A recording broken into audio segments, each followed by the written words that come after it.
o'clock on Saturday, March 4th, 2017. Welcome and thank you for joining us tonight for the English edition of ORN News, where we bring you today's top stories translated into English every weeknight. Prime Minister Rama signed the petition today for implementing the vetting law, which is currently being blocked by the opposition as they boycott Parliament. The Prime Minister declared that no one can stop the vetting, adding that even though vetting can be delayed, its implementation will open negotiations for EU membership. Speaking to reporters after signing the petition, Prime Minister Rama expressed his support for the civil society initiative because, according to him, the vetting law will free the country's justice system from the dictatorship of corruption and criminality. The dictatorship of corruption will end thanks to this transforming judicial reform, which will be implemented through the vetting process and will draw a dividing line between the past and the future, the corrupt judges and prosecutors, and those of great integrity, professionalism, and courage, to bring a new era with a new justice and equality before the law in this country, Rama said. He added that the reform will boost the country's economic development and increase employment. Mr. Rama reiterated the message of Representative Mogherini that the vetting law and judicial reform will make negotiation accession possible. The European Union's High Representative Federica Mogherini clearly stated that implementing the vetting law will mark the start of the accession talks with the EU.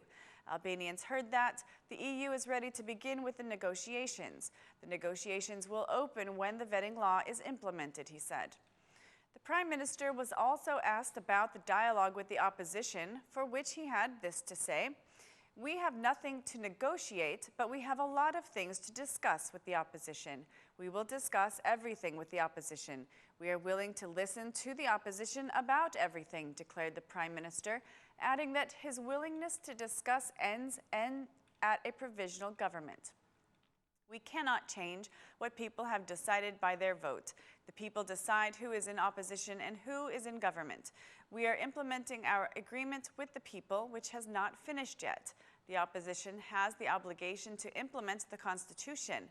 No one can stop the vetting. It is a necessity," added Mr. Rama. The Prime Minister said he does not mind if the opposition does not participate in the elections, but he expressed his conviction that will not happen. The Prime Minister made another appeal to the opposition to return to Parliament and fulfill its obligation to establish the vetting commissions for which they had voted for on July 22nd.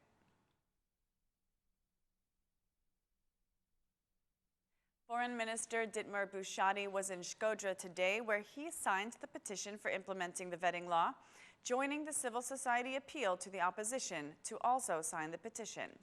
Minister Bushati invited the opposition to become part of the process, but did not comment on the opposition's request to establish a provisional government as a condition to returning to Parliament. "I decided to sign the petition for vetting implementation because it is a turning point, not only to reformat the justice system, but also to join the EU. It is an opportunity to clean up public life in Albania. Many ask, why do the ministers and MPs sign the petition? The EU High Representative Federica Mogherini said that the vetting is a condition for the judicial reform, for the construction of a democratic society, and a fundamental condition for acceding to negotiate for EU membership. The vetting will be made with international experts," declared the Minister of Foreign Affairs. The Minister of Health also signed the petition from Kukës, where he invited the citizens to join the civil society initiative in order to make way for implementing the judicial reform.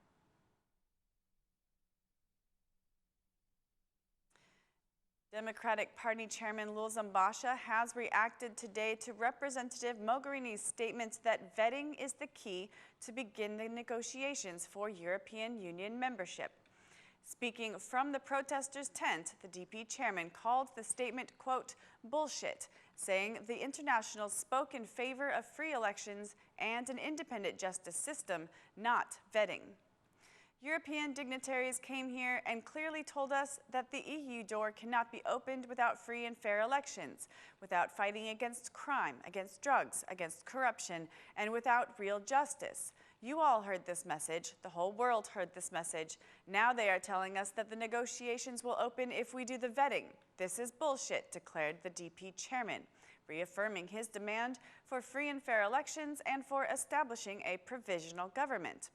When speaking of the healthcare system, the DP chairman promised to increase the state healthcare budget and work for the improvement of services when he comes into power.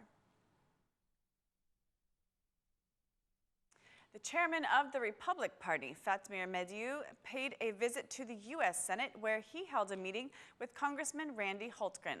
Mr. Mediu discussed the opposition's movement for free and fair elections and declared having received support for free and fair elections. After the meeting, Congressman Hultgren sent a letter to the Democratic Party chairman expressing support to the protest. The opposition should continue with its protest path to realize free and fair elections, which are the foundation of democracy, reads the letter. Mr. Mediu also held meetings with Senator Ted Cruz, former U.S. presidential candidate, along with Senators Mike Lee, Mike Rounds, Roger Wicker, Tom Cottons, and Jim Inhofe. They emphasized that the situation in the Balkans has become very concerning because of deliberate ethnic conflicts and because of the corrupt interests of the governments. The senators vowed to discuss the issues with the Trump administration. Foreign Affairs Minister Dietmar Bushati gave an interview to Ora News speaking of his visit to Greece, after meeting with his Greek counterpart and declaring that the two countries are taking steps forward on the path to solve the issues between them. In the exclusive interview, Minister Bushati declared that both parties have found a path for solution, and once the process is finalized, everything will be made public. He also announced that the two countries have established a joint commission for consular issues and for school texts.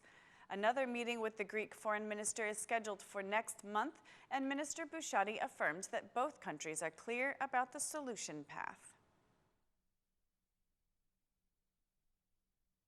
The chairman of the newly created Libra Party, MP Ben Blushi, was in Vlora today to gather signatures required to register the party with the Central Election Commission in order to participate in the upcoming elections. According to Mr. Blushi, 10,000 signatures are expected to be needed. While in Vlora, the Libra Party chairman declared that the country does not need a provisional government, as according to Mr. Blushi, the current government is a provisional government, which has not kept any of the promises it has made. Mr. Blushi emphasized that the most important thing is for the elections to have standards, and the best standards are electronic voting, saying, "This is a provisional government, which in the last 4 years has not made any political decisions except filling the country with cannabis. The ministers of the government are provisional and only serve to a provisional prime minister. The most important thing is that we go into the elections with electoral standards," declared Blushi, adding, "I hope that Rama will not block me from participating in the elections, just as he stopped me from participating in the race for Socialist Party chairman." That's all for our English edition this evening. Please join us again Monday through Saturday at 6 p.m. for your local news in English. My name is Mari, and on behalf of Ora News, thank you and good night.